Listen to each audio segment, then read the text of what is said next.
Get the news on our shows and other happenings by following us on Twitter. Find us at VoiceAmericaTRN or twitter.com/VoiceAmericaTRN. The following program is being brought to you on the Voice America Health and Wellness Channel. For more information about our network and to check our additional show hosts and topics of interest, please visit voiceamericahealth.com. The Voice America Talk Radio Network is the worldwide leader in live Internet talk radio. Visit voiceamerica.com. The views and ideas expressed on the following program are strictly those of the host or guests and do not necessarily reflect the views and ideas held by the Voice America Talk Radio Network, its staff, and management.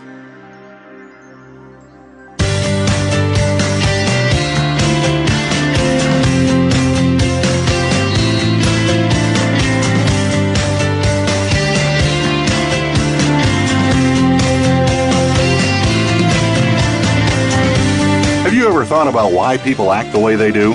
Why are some people more difficult to deal with, while others are always pleasant? Let's find out together. Welcome to Human Behavior. What a trip. Your host is Dr. Jonathan Brower. Our program combines expert guests with people just like you who have questions or comments. We'll have fun exploring human behavior. Now, here's your host, Dr. Jonathan Brower.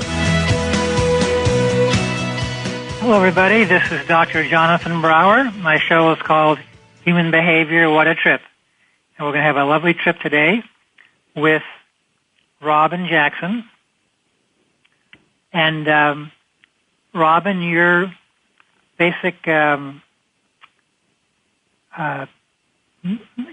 message is to have children have good etiquette and good behavior.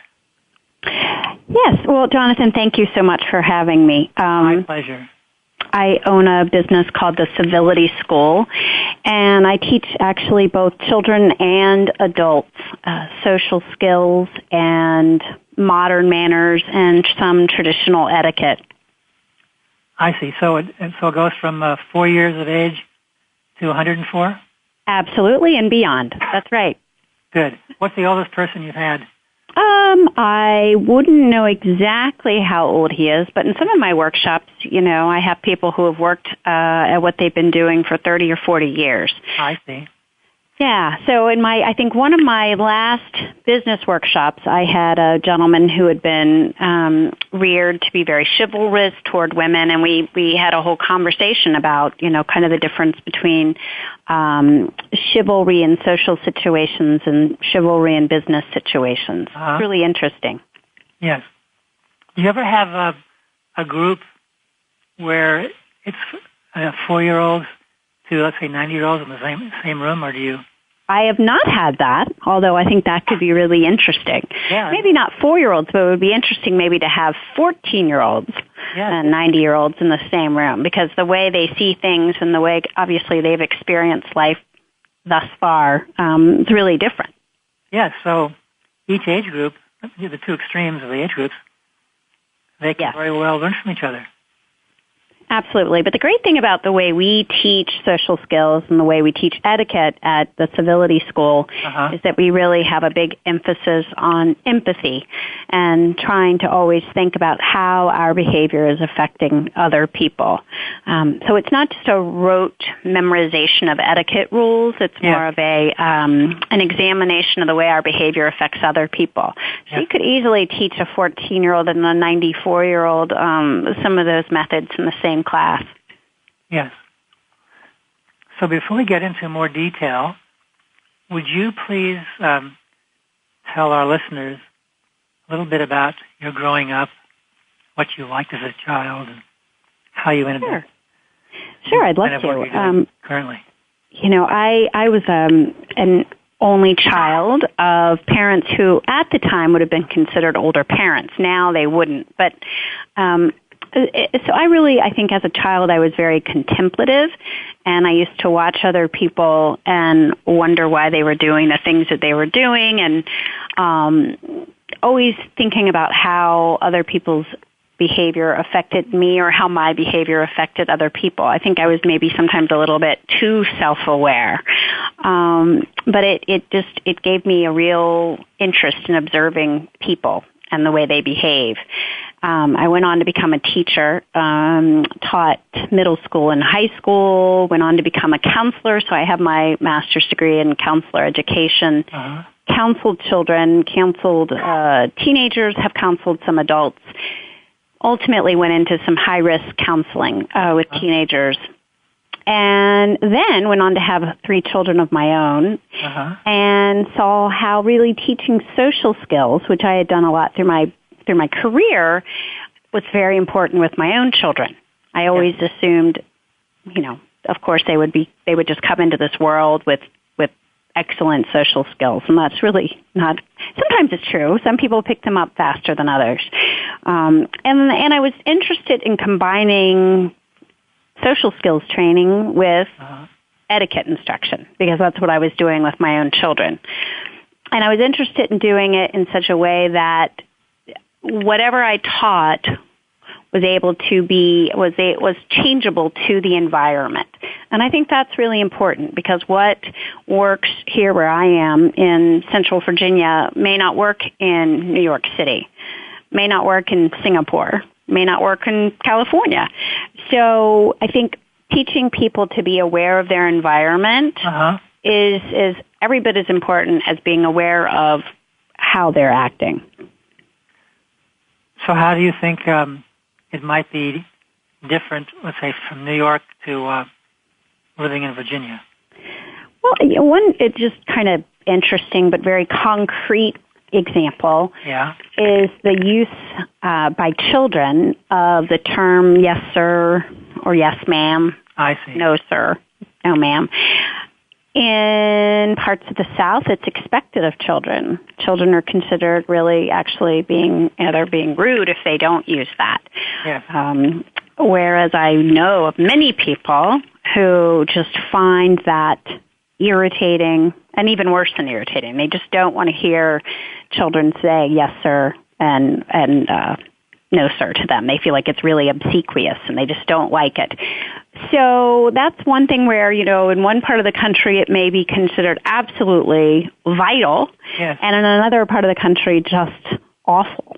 It could really bother people to hear that used.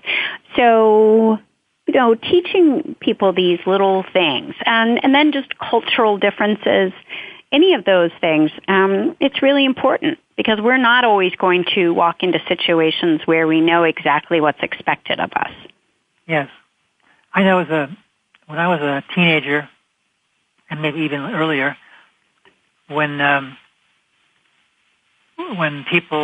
adults wanted me to call them Mr. So-and-so or Mrs. So-and-so, that seemed so foreign to me, because in my interaction with my parents' friends, I would just talk to them with their first name. Yes, that's right. And it seemed really weird not doing it that way. But I can appreciate in other countries, other parts of the country, it's just the opposite. Exactly. And for some adults, it may not even be weird. They could consider it rude for you to start calling them Mr. and using their last name. Yes. They could think that, it just is not being familiar enough. So I think knowing how to establish that as a child or even as an adult, it's really important not just to assume that everyone has the same expectations that you were reared with or that you have yourself. Yes. So with people, with both children and adults, I often say, you are not them, they are not you. You need to get beyond what you're expecting and figure out what the other people are expecting. So which way did you grow up when you were a kid? We would say... I would say that I was in the middle. I would say that for being reared in Virginia as I was not taught that I had to use yes, ma'am, but I did know that there were certain neighbors and certain parents of my friends who expected it. And so I learned, because I was a sensitive, kind of overly thought things, I really learned to pick up on that. I really learned I was a little hypersensitive, so I learned to pick up from my surroundings and to see what people expected of me and to kind of make that work. And I think it's an important skill if you don't overdo it. of course you want to keep your values the same no matter where you are. But I think there are certain social cues that you need to learn to pick up on and to accommodate and to change your behavior in the right ways. Yeah, so when you have people coming to your workshops and trainings, frequently it's a big mixing match where there's all kinds of people with different kinds of ways they do it. Absolutely, and we have a lot of really good, healthy debate sometimes, especially with adults. When you have an adult who's been taught by his mother or father or grandfather to do something a certain way, and that is ringing in their ears for their whole entire lives, they expect that they're going to do it that way regardless of what other people expect. And I don't know that that's always helpful. So I'll go back to the example of chivalry. Yeah.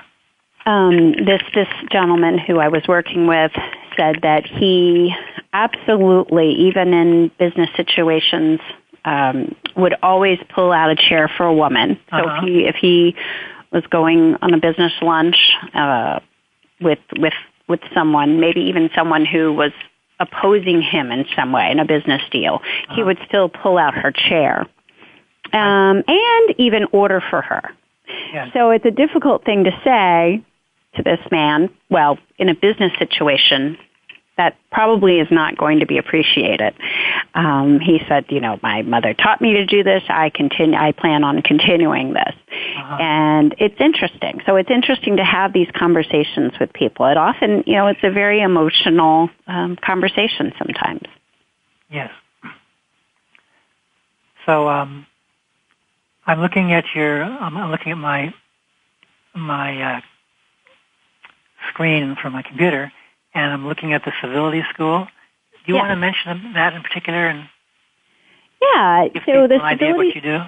Sure. The civility school, as we discussed, I teach small children. I've had 3-year-olds, and I teach adults. So I teach modern manners, which is a real combination of empathy training and etiquette instruction. I also teach a class called Foundations to Mannerly Behavior, which is a real it's a workshop for children who might be a little bit more impulsive. Maybe they've been diagnosed with ADHD, maybe they haven't, maybe they're just simply very impulsive children. But they have a problem with impulse control that's kind of getting in the way of them behaving politely, because you have to learn impulse control before you can start, using some rules of manner. So we have that class. We also teach adults in professional etiquette. We do a lot with customer service etiquette. And then I took over an existing business, which was a very traditional cotillion here in Virginia, the Jefferson Cotillion.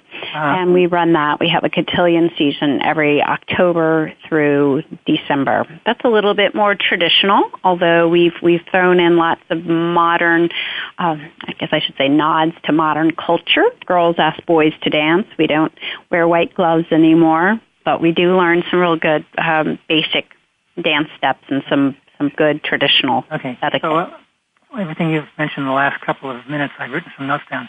So when did the cotillion phenomenon begin? Well, here in Central Virginia, the Jefferson Cotillion started, this is actually our 35th year. But, there have been cotillions, especially in the South and really in this part of Virginia for hundreds of years. This particular one, though, is one of the oldest in this area, continuing cotillions. Yes. And it's really a great opportunity for children, they're middle school children, generally 6th, 7th, and 8th graders, to learn to be around each other, girls and boys, to learn to be around each other in an atmosphere where we actually talk about what it's like to be around somebody of the opposite sex, how you ask somebody to dance, how you say, no, thank you, I don't want to dance. That must be really awkward for both. Especially especially for the boys, I think, in the beginning, because as we all know, girls tend to, especially at that age, be a little bit more advanced. And I say that lovingly as the mother of 3 boys. Yes. They tend to be a little bit more advanced in that regard. But you know what? It's the place for that to happen. It's the place for that awkwardness to be handled gently. And that's what we do. We handle it gently and mildly and with a little bit of a sense of humor. And it's a fun thing. It isn't what I necessarily set out to do when I opened the civility school, but certainly wanted to see it continue. And the great people who had run it for years were moving on to do some different things. So it's been a nice complement to the more maybe modern, contemporary work I do with my other classes. Yes. So if we just stay with the cotillion thing for a moment, when I was a kid in the 1950s, I knew this girl who was involved with cotillion. I'd never heard of it before she mentioned it. Uh-huh. And then when I heard about it, I had this very adversive kind of reaction. Boy, I wouldn't want to be doing this. It just seemed like Martians almost. Well, right. But as I got older and I learned a little bit more about it, I thought it was a really great idea. Yeah. I never joined it, but I can imagine if I had other guys around who wanted to do it, I probably would have enjoyed it. Well, that's the really interesting thing, is that you watch these, especially the boys, they come into it reluctantly, some really fearfully. They don't want to be in there. They do not want to touch a girl. They do not want to have to put on a jacket and something other than tennis shoes. Yes. But then you watch them as the weeks go on, you find them smiling, and by the end, I think they have fun. We have a big ball, a dinner dance at the end, and the children bring a parent and show off their skills and dance with the parent and have a dinner where they practice their dining skills that we've taught. Yes. So then, in the 1990s, I started knowing kids who were involved with cotillion. And they really liked it. Yeah. And I mean, that was in the 1990s. Who would have thought? Exactly. Right? I mean, I think a lot of people feel like some of those more traditional skills, like ballroom dancing, learning how to eat in a fine establishment, those kinds of things have really gone by the wayside. But they haven't. There's still occasions to use that kind of instruction. And moreover, it's instruction about life. When you learn how to say yes to a dance or to ask someone to dance or to ask if someone wants a glass of water, you're learning skills that really do help for the rest of your life. Yes. We're coming up for a commercial break. So we'll come back in about a minute and a half or 2 minutes. Great. All right. Everybody stand by, and we'll be back with more chivalry. Thank you. And etiquette. Great.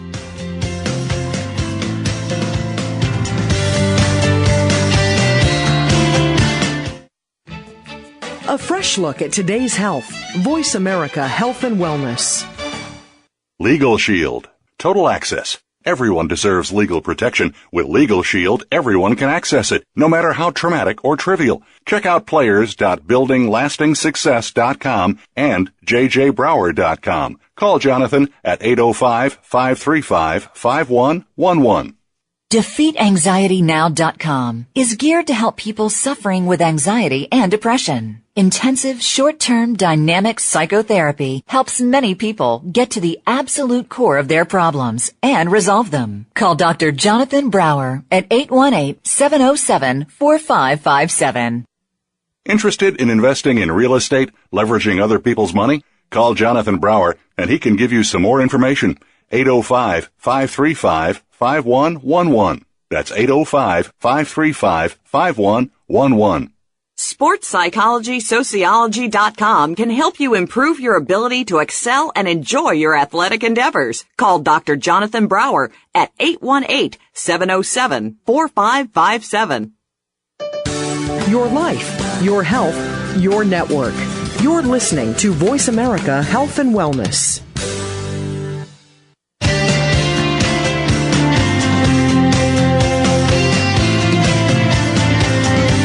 You're listening to Human Behavior, What a Trip, with Dr. Jonathan Brower.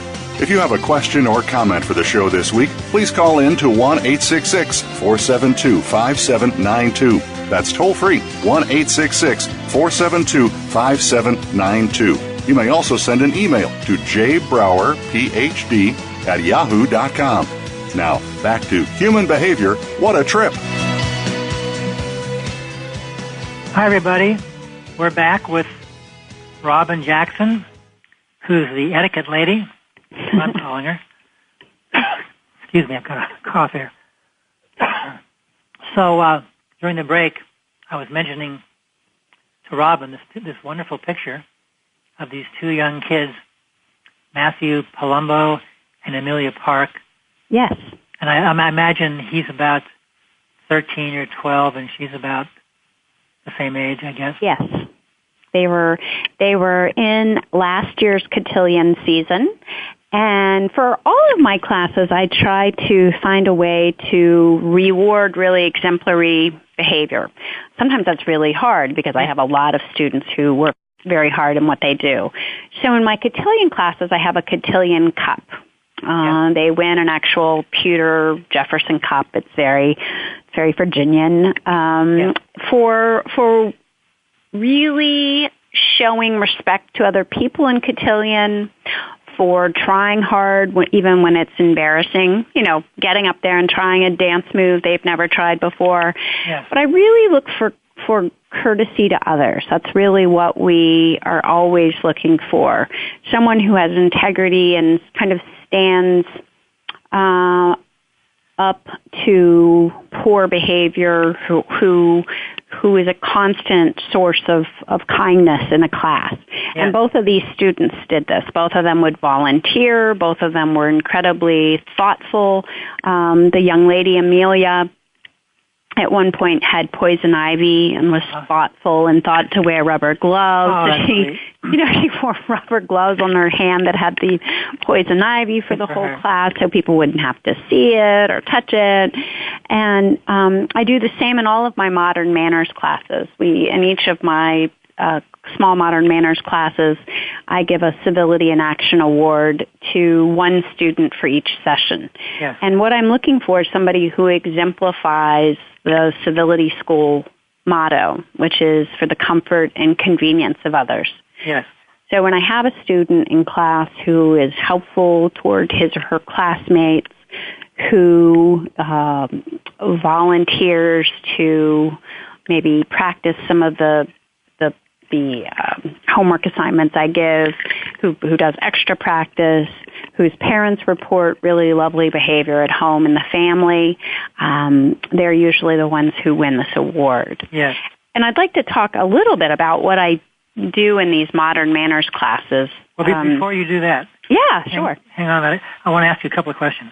Okay. Well, actually, I'm going to make a statement, and you tell me if this is pretty much correct or not correct. All right. It appears to me that three of the main things you want to accomplish with these human beings, whether they're 4-year-olds or 94-year-olds, you want them to have kindness, courtesy, and empathy. Yeah, I think that pretty much... it's like all three are real important, and they're all really important. They all mesh with each other, but they're all separate also. Yeah, and I think the empathy part really also brings with it awareness. I want people to be aware of their surroundings and of the way that they're affecting other people. Because I think a lot of people feel as long as they exhibit quote-unquote good etiquette, so they know how to say please, they know how to say thank you, they probably know how to write a thank you letter. Yes. They don't necessarily go beyond that. So they can check things off a list. But I'm not sure that's what we're looking for. We're looking for somebody who can really anticipate the needs of others, rise to the occasion, and be a person of integrity in a way that maybe just learning the rules of etiquette won't right. accomplish. So of the three things, kindness, courtesy, and empathy, yes, it seems to me that empathy is something you really can't fake. I mean, you can try to fake it, but it wouldn't come across as genuine. You're right. And what I'm thinking about is that there could be a 4-year-old who is lacking empathy for various reasons, or there can be an adult who is also stilted in some ways with empathy. Yes. So my question to you is, how do you, if you do it all, I assume you do, what do you do to help people amp up their real empathy, not their phony empathy? Yeah, it's a great question. So first, you want to make sure that the person is a student, whether it's a child or an adult, is really capable of feeling feelings of empathy. Yes. So if they're not, usually they're receiving services elsewhere. But I work with a fair number of, especially children, who have various issues where empathy is not one of their strong points. And what we do is work hard on helping them recognize social cues from others, and then teach them some really appropriate responses to the social cues that they're receiving. Now, with 4-year-olds, we don't expect them to have, 4-year-olds are still very egocentric. But what we do with 4-year-olds and with young children is just to simply set them on the right track, to have them be aware on a regular basis of how their actions are affecting other people in the small group, or if I'm working with them individually, how their actions or behaviors are affecting me personally. And then always trying to point out to them, finding, I ask parents to find ways to always ask children how they think other people are feeling, to guess how other people are feeling, because what happens is that starts to really exercise that empathy muscle. Yes. Now, with adults who really, for various reasons, have kind of a stunted empathetic strength. Yes. There you can do a lot of the same types of things. Constantly getting them to think about other people and pointing out how other people are feeling around them is a really important part of it. Now, it's harder with adults because obviously they can take great offense at that.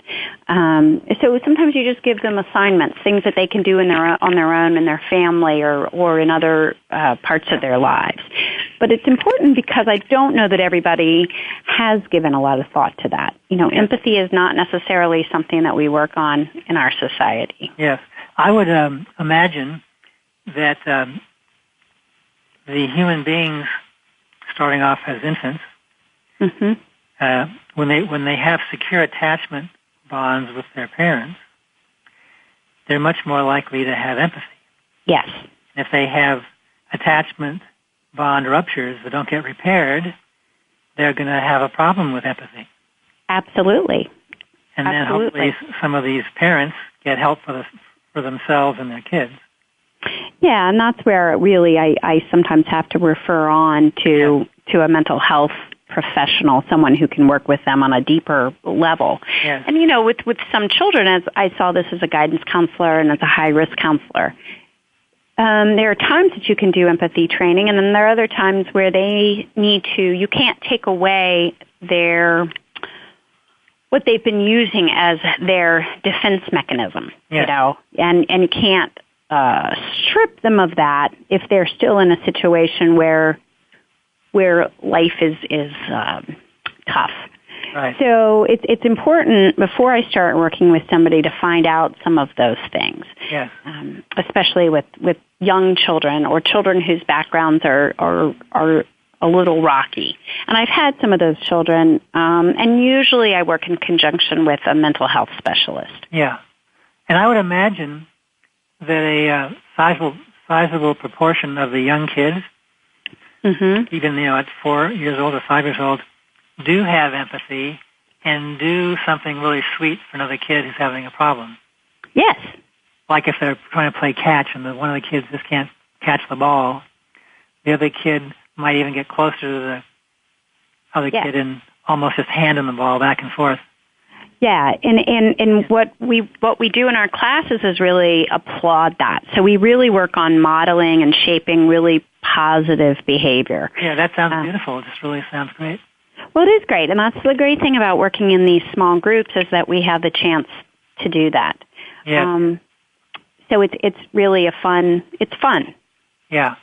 And I notice here, I'm looking at my screen, you also help the kids, and I assume adults do at times, issues around borrowing and lending. Yes. Yeah. Yes, there are, especially, well, it's interesting, the worst issues, especially when you get to the tween ages, maybe 8 to 12, are really more family, siblings borrowing, quote unquote, and sharing within a family. So one of my more fun units, at least I think it's fun, is within that age group, the 9 to 12-year-old classes, we do a civil family citizen contest. So we spend a class talking about what it's like to be a civil family member, what it means to be part of a family, that a family is a team, and what would you do on your other teams, and what is, how should we treat each other in a family? And then I have an actual list of civil family behaviors. And we have a contest, and we see who can exhibit the highest number of those behaviors. Sometimes I have siblings in the same class, and they'll have a 3-day contest at home.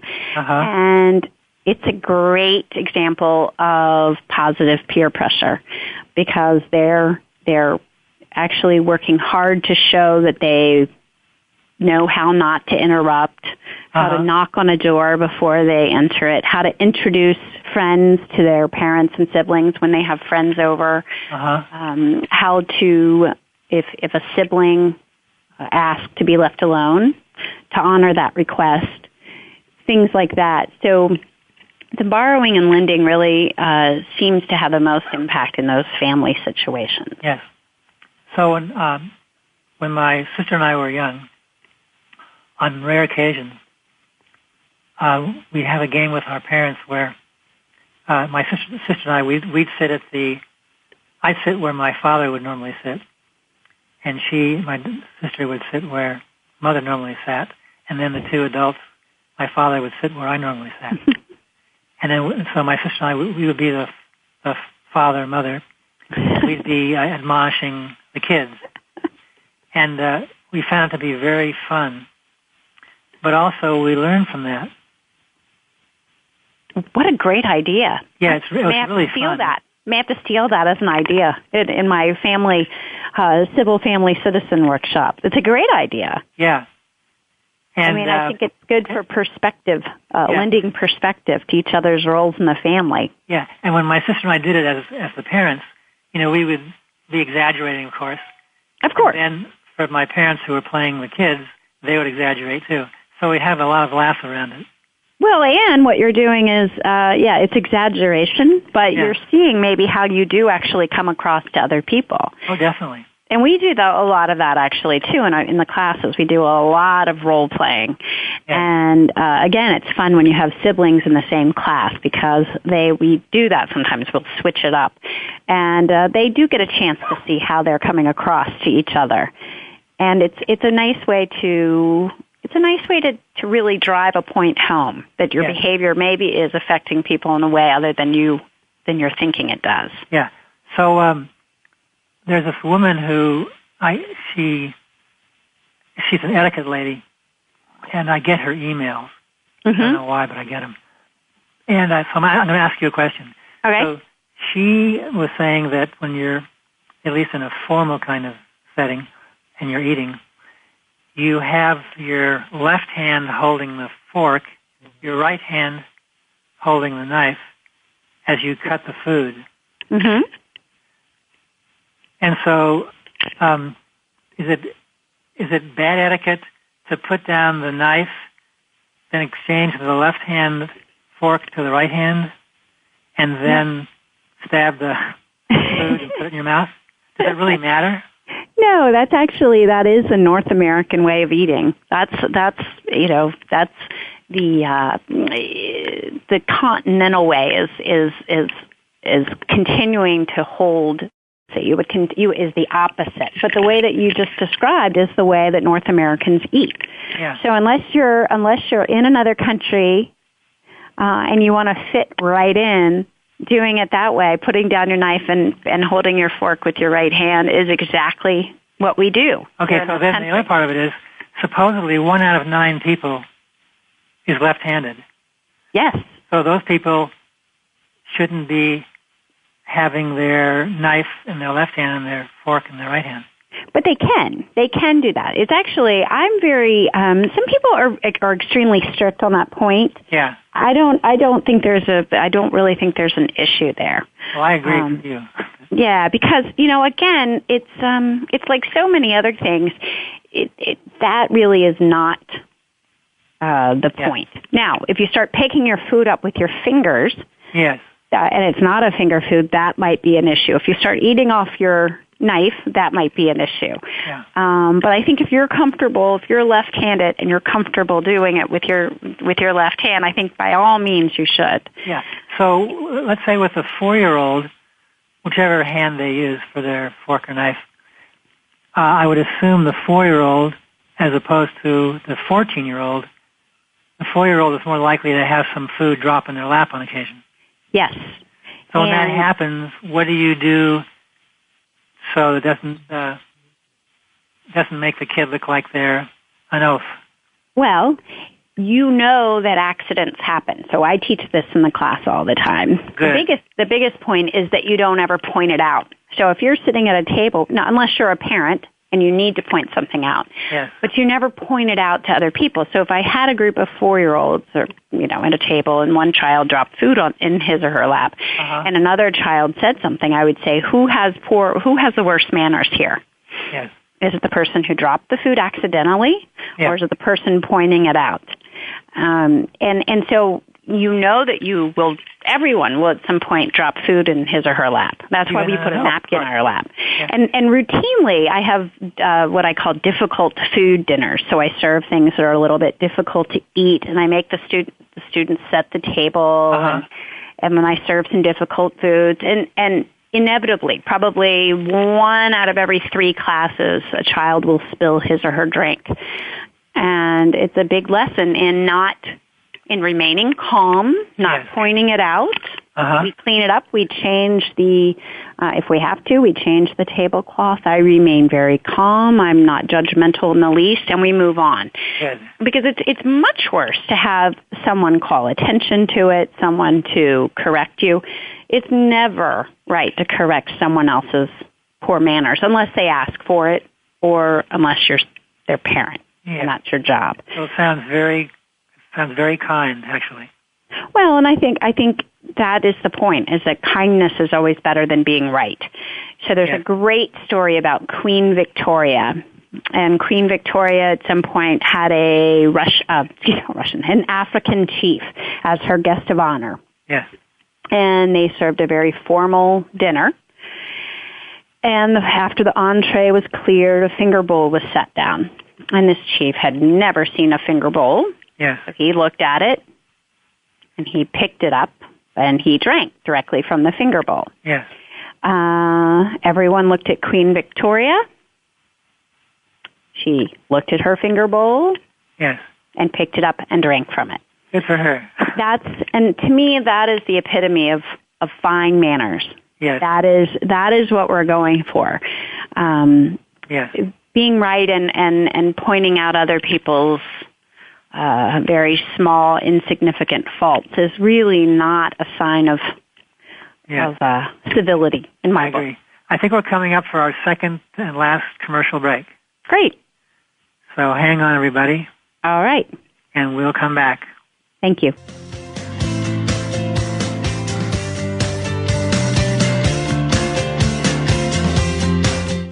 Real Life Solutions. Voice America Health and Wellness.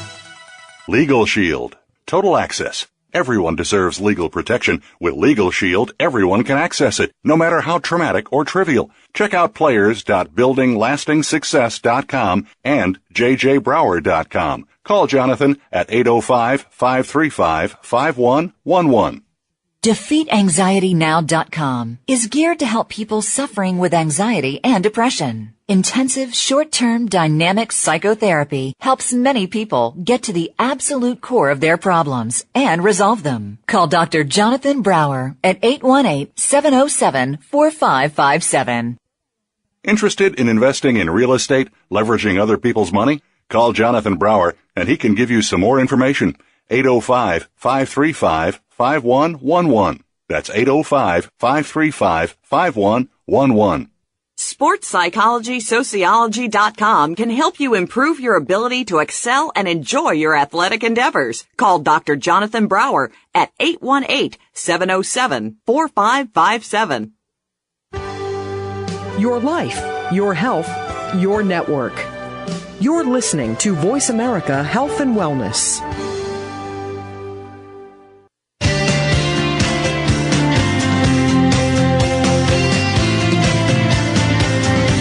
You're listening to Human Behavior, What a Trip, with Dr. Jonathan Brower. If you have a question or comment for the show this week, please call in to 1-866-472-5792. That's toll free, 1-866-472-5792. You may also send an email to jbrowerphd@yahoo.com.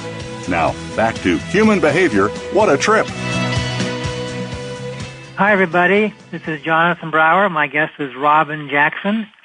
She's the etiquette lady, and I think she has a very good approach to what she does. Well, thank you. Robin, would you like people to be able to call you or get you through your email? Absolutely. And, we've had lots of requests from other folks, people who would really like to see the civility school in other parts of the country. Uh-huh. So if this is something that's of interest to anyone, there is a subscription area on our website. It's www.thecivilityschool.com.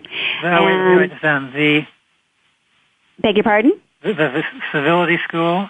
Yes, with a the, T-H-E, thecivilityschool.com. .com. And I would love to hear from people if you're interested in learning more about the Civility School, if you'd just like to be kept up to date on where we're expanding. Okay. Or if this is something you would like to help bring to your area, we would love to hear from you. Oh, and would you like to have them be able to call you or just use the email? Either way is fine. All my contact information is on the website. I would also love to have some more Facebook fans. We've got, I think, over 600 now, but we're really aiming for at least 1,000. And we'd love to hear from you. I have a question now on our Facebook page, your most embarrassing social moment, and I would love to get some more response there.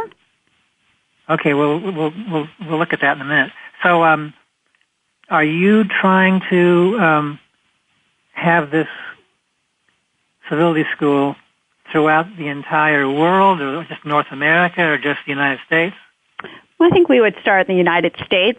Okay. I think it's a great combination of social skills training, etiquette training, and I've seen it work. I've really seen some children who were having a hard time fitting in certain social situations. I've seen some big positive results.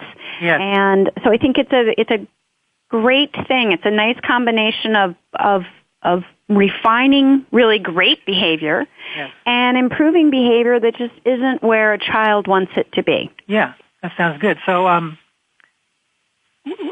would you like to have a civility school in every state of the union?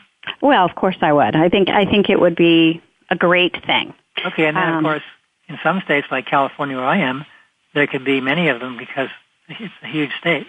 Absolutely. So how does one, if somebody wants to start a civility school, or it would be under your heading, but yes, they should contact me. We are right now in the works of refining all of our curriculum. Uh-huh. We will have it available. There will be a great amount of help with setup with each civility school. Yes.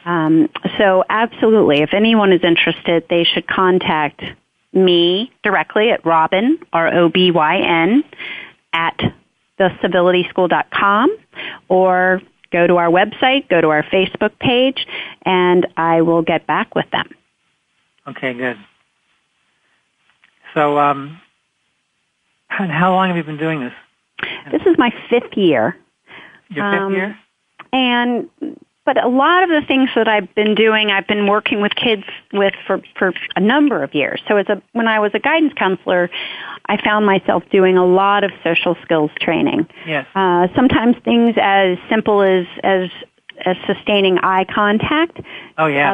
Other times it might be something a little bit more difficult. It might be something where a child truly has a very hard time maintaining a conversation. Yes. Avoiding sensitive subjects, but I've worked on social skills training for years. But combining it with the etiquette training and under the realm of the civility school, that we're going into our 5th year. Uh-huh. And have you considered at some point having a yearly convention or meeting somewhere? Absolutely. That's a big part of what we're working toward. Is finding a group of like-minded people who would want to help us with this. And of course, we would get together and share ideas, see what's working, what isn't working, and work to really create a well-refined program that works throughout the country. Yes. That sounds exciting. Yeah, it is exciting. So you mentioned, I'm looking at your website, you have private instruction. Yes. And who would be good candidates for private instruction as opposed to group instruction? I get a lot. I have actually a fair number of private students, and these can be students who maybe are homeschooled.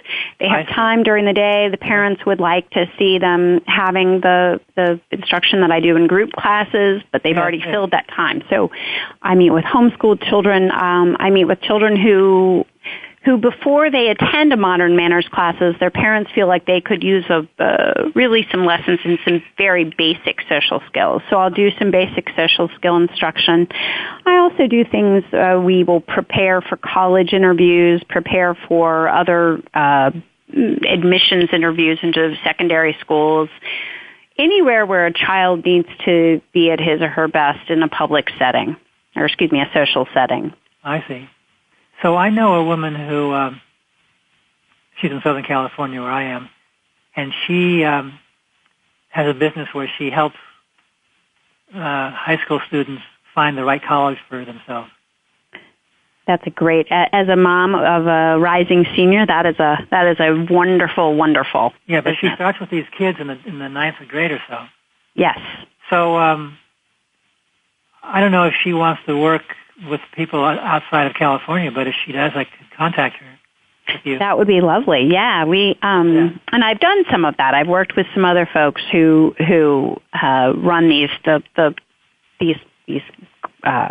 counseling programs, college counseling programs, and I'll work usually on the social skill component or the dining etiquette component. Some of the student athletes who are being recruited by schools.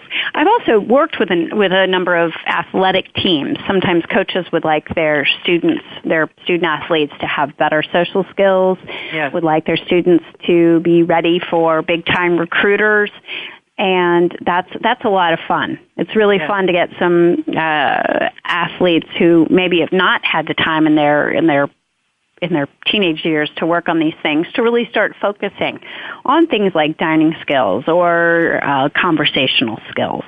Yes. So in Southern California where I am, I know one of the local high school football coaches.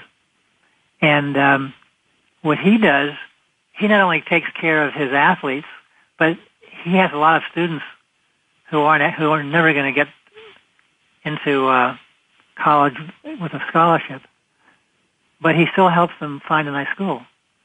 Which is great. I think she helps. That's coaching at its best. That's true coaching. Yeah. So the next thing I wanted to mention, because you have this on your civility school layout here, you have business and organizational workshops. Yes. And who's that for usually? It's really for anyone who works with the public in any way. Uh-huh. So anyone who needs to or feels that their customer service could use a little bit of tweaking. Yes. It's a great thing. I also have worked with companies who feel like just within their organization, they could work at being kinder to one another.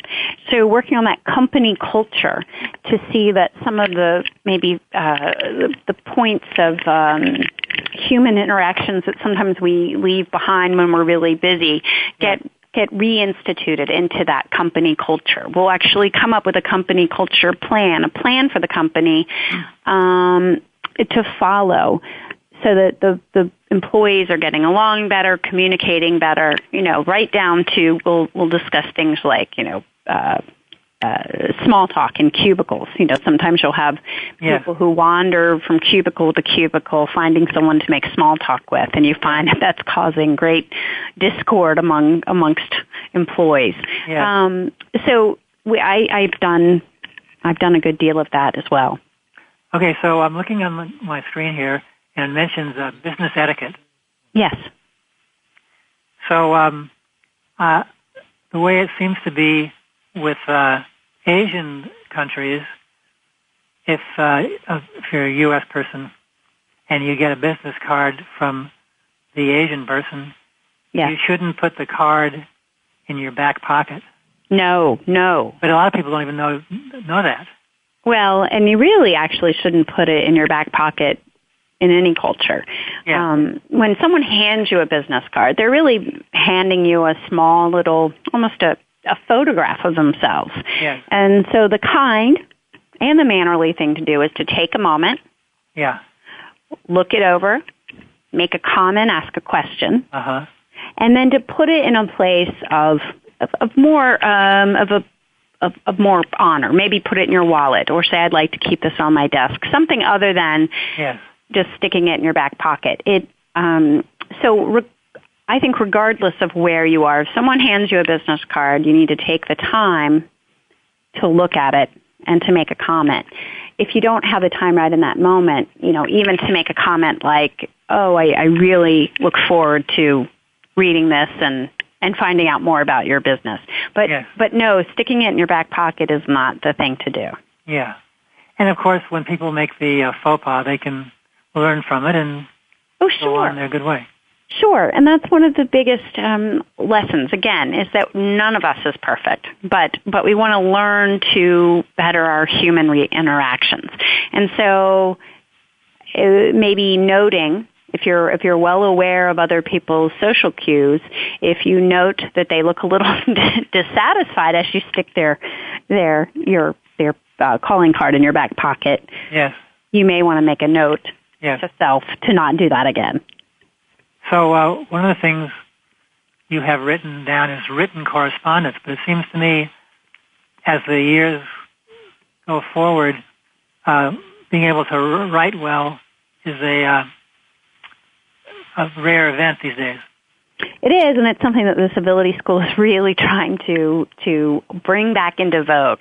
I recommend that every student have his or her own writing paper. It doesn't have to be expensive, just something that they have at their disposal, that they round up and have, even if it's typing paper, even if it's, whatever they can get together. They have a black or blue pen, and that they understand how to write a letter. And that they understand that writing a letter should happen even if you email or tweet a thank you or a note to someone. You should also sit down, take the time, and write a letter as well. Handwritten, right? Handwritten. I've had people call in or ask about their handwriting and say that, their handwriting is so atrocious, so they type all of their letters. No, part of the charm of a written thank you note or a written note of any sort is someone's handwriting. And quite frankly, if you can't read it, it's not a matter of life and death. You've charmed the person and made them feel good, and that's what's important. Yes. Well, actually, I should hook you up with my sister. She has a thing called, a show called Love Letters. Ah. And it's not just, for lovers. It's for anybody you care about. It's a wonderful, wonderful thing. I'm going to, after we're done, I'll get you connected with her, too. It's a wonderful thing. That's a great calling. Yes. So unfortunately, I think it's about time to say goodbye. Well, I really appreciated talking with you, Jonathan. Thank you so much. You're very welcome, and I really appreciated you being with me today, and I know that you gave value to a lot of people, and we shall stay in touch. Great. Thank you so much. You're welcome. Thank you very much. Bye-bye, Jonathan. Bye-bye. So, everybody, that's the show for today. I'll talk to you next week. Everybody, have a good week, and goodbye for now. Thank you again for listening today. Tune in every Tuesday at 5 p.m. Eastern Time, 2 p.m. Pacific Time for Human Behavior, What a Trip, with Dr. Jonathan Brower on the Voice America Health and Wellness Channel. Have fun experiencing your human behavior. Thanks again for listening to the preceding program, brought to you on the Voice America Health and Wellness Channel. For more information about our network and to check out additional show hosts and topics of interest, please visit voiceamericahealth.com. The Voice America Talk Radio Network is the worldwide leader in live Internet talk radio.